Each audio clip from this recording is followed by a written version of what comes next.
हे खाऊन पोट भरेल, पण मन अजिबात नाही भरणार. शेंगोळे म्हटलं की आपल्या घरच्या पारंपरिक चवीची आठवण येते. आज मी तुम्हाला अशी सोपी आणि परफेक्ट शेंगोळ्याची रेसिपी दाखवणार आहे की पहिल्याच प्रयत्नात ते मऊ, चवदार आणि अगदी रस्सा मुरलेले तयार होतील. या रेसिपीसाठी फार साहित्यही लागत नाही आणि मेहनतही कमी आहे, पण चव मात्र अशी की घरातील प्रत्येकजण पुन्हा पुन्हा वाढून घेईल. व्हिडिओ शेवटपर्यंत नक्की बघा, कारण मध्ये मी अशा काही महत्त्वाच्या टिप्स सांगणार आहे ज्यामुळे तुमचे शेंगोळे कधीच फुटणार नाही आणि प्रत्येक वेळी अगदी परफेक्ट बनतील. चला तर मग वेळ न घालवता सुरू करूया आपल्या पारंपरिक स्वादिष्ट शेंगोळ्याची रेसिपी. तर रेसिपी कुठे स्किप न करता बघा आणि रेसिपी जर आवडली तर व्हिडिओला लाईक, शेअर, कमेंट जरूर करा. चॅनलला सबस्क्राईब नक्कीच करा. सर्वात आधी इथे एक मिक्सरचं भांडं घ्यायचं आहे.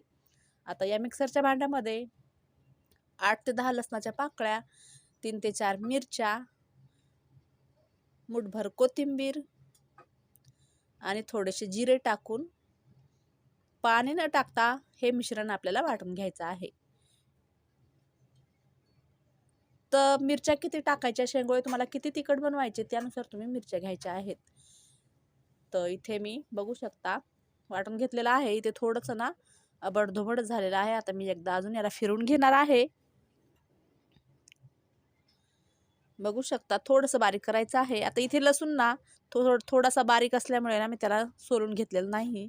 जर मोठा लसूण असेल तर सोलून घ्या किंवा बारीक असेल तर छिलट्यासकट घेऊ शकता. आता मी परत एकदा फिरून घेतलं तर इथे बारीक झालेलं आहे. आता हे ठेवायचं साईडला. इथे घ्यायचं एक ताट आणि ताटामध्ये मी 1 वाटी गव्हाचं पीठ घेतलं, अर्धी वाटी बेसन घेतलं, पाव वाटी ज्वारीचं पीठ घेतलं. आता शेंगोळे किती बनवायचे त्यानुसार तुम्ही पीठ घ्यायचं. तर चिमूटभर खायचा सोडा टाकायचा, चवीनुसार मीठ टाकायचं आणि ज्या मिरची मी वाटून घेतली ना, मिरची, कोथिंबीर, जिरे, त्यातला अर्धा चम्मच टाकून घ्यायचा याच्यामध्ये. अर्धा टीस्पून हळद टाकायची, थोडंसं लाल तिखट टाकायचं. आता हे सर्व छान मिक्स करायचं पहिले, कारण आपण याच्यात खायचा सोडा, मीठ हे मसाले टाकलेले आहेत, त्यामुळे आपण याला सर्व मिक्स करायचं. मिक्स केल्यानंतर थोडं थोडं पाणी टाकून घट्टसर याचा पिठाचा गोळा मळून घ्यायचा.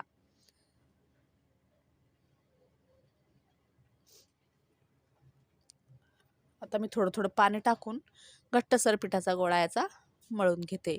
खूप सोपी रेसिपी आहे आणि महाराष्ट्राची खास रेसिपी आहे, शेंगोळे रेसिपी. तर नक्की ही रेसिपी ट्राय करून बघा आणि तुमच्या घरी ही रेसिपी कशी झाली आहे ते मला कमेंट बॉक्समध्ये सांगायला विसरू नका. आता थोडं थोडं पाणी करून मी छान घट्टसर या पिठाचा गोळा मळून घेतला. बघू शकता थोडा घट्टच ठेवायचा आहे हा. तर इथे आता लगेच याला आपण याचे शेंगोळे बनवून घेऊया.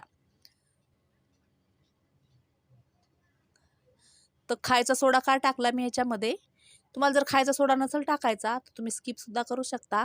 पण खायचा सोडा जर आपण याच्यात टाकला तर शेंगोळे छान थोडेसे असे फुगतात आणि जो रस्सा आहे ना त्यामध्ये छान मुरला जातो आणि शेंगोळ्याची चव असते ना ती जास्त छान लागते, म्हणजे जास्त टेस्टी लागतात आणि नरमसुद्धा लागतात. त्यामुळं खायचा सोडा थोडासा टाकायचा किंवा तुम्हाला नसेल आवडत तर स्किपसुद्धा करू शकता. आता थोडंसं पीठ घ्यायचं, इथं पोळपाटाला थोडं तेल लावायचं आणि अशा प्रकारे याच्या लेंगोळ्या करायच्या.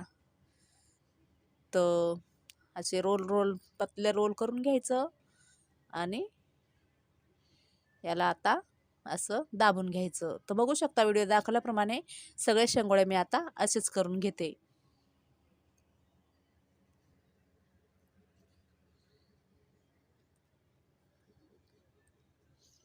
आता मी सगळे असे शेंगोळे करून घेते आणि याचं ह्या तोंड आहे ना छान दाबून घ्यायचं, म्हणजे आपण जेव्हा ते गोल करून दाबतो ना ते छान दाबायचं. जर आपण अलगदच असंच ठेवलं ना तर ते आपण जेव्हा रशामध्ये सोडतो तर ते निघू शकतात. त्यामुळं छान दाबून घ्यायचे. बघू शकता मी शेंगोळे करून घेतलेले आहे. आता याला ठेवायचं साईडला आणि याच्यासाठी आपल्याला रस्सा तयार करायचा. ते गॅसवर कढई ठेवली. कढईमध्ये मी अर्धे ते पाऊण पळी तेल टाकून घेतलं. तेल कमी जास्त किती टाकायचं तुमच्या आवडीनुसार. इथे अर्धा चम्मच मोहऱ्या आणि थोडेसे जिरे टाकलेत. अर्धा टीस्पून हिंग टाकून घेतला आणि जो मिरची, जिरे, कोथिंबीर हे सगळं वाटून घेतलं होतं ना ते मी याच्यात सगळं टाकून दिलेलं आहे. आता याला छान फ्राय करायचं. अर्धा टीस्पून हळद टाकायची, अर्धा टीस्पून लाल तिखट टाकायचं आणि परत मिक्स करून घ्यायचं. आता पाहिजे तर तुम्ही याच्यात कढीपत्ता पण टाकू शकता, पण माझ्याकडे कढीपत्ता आता नाही आहे म्हणून मी नाही टाकला. तुम्ही या तडक्यामध्ये कढीपत्तासुद्धा टाकू शकता. आता छान हा मसाला फ्राय करून घ्यायचा आणि याच्यामध्ये 3 ते 3.5 ग्लास मी पाणी टाकणार आहे.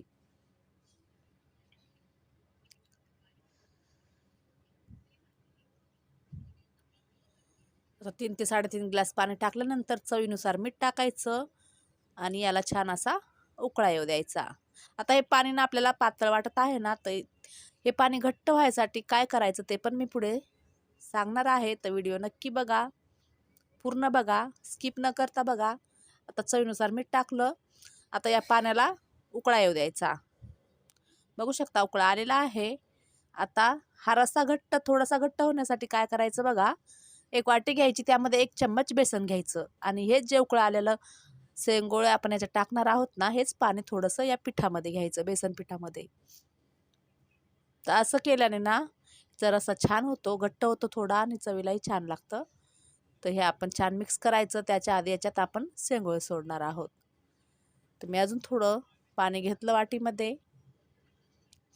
आणि ते मिश्रण मी छान असं मिक्स करून घेतलं पिठाचं आणि आता याच्यात सोडते मी शेंगोळे. तर एक एक करून सगळे शेंगोळे आपल्याला सोडून द्यायचे या पाण्यामध्ये.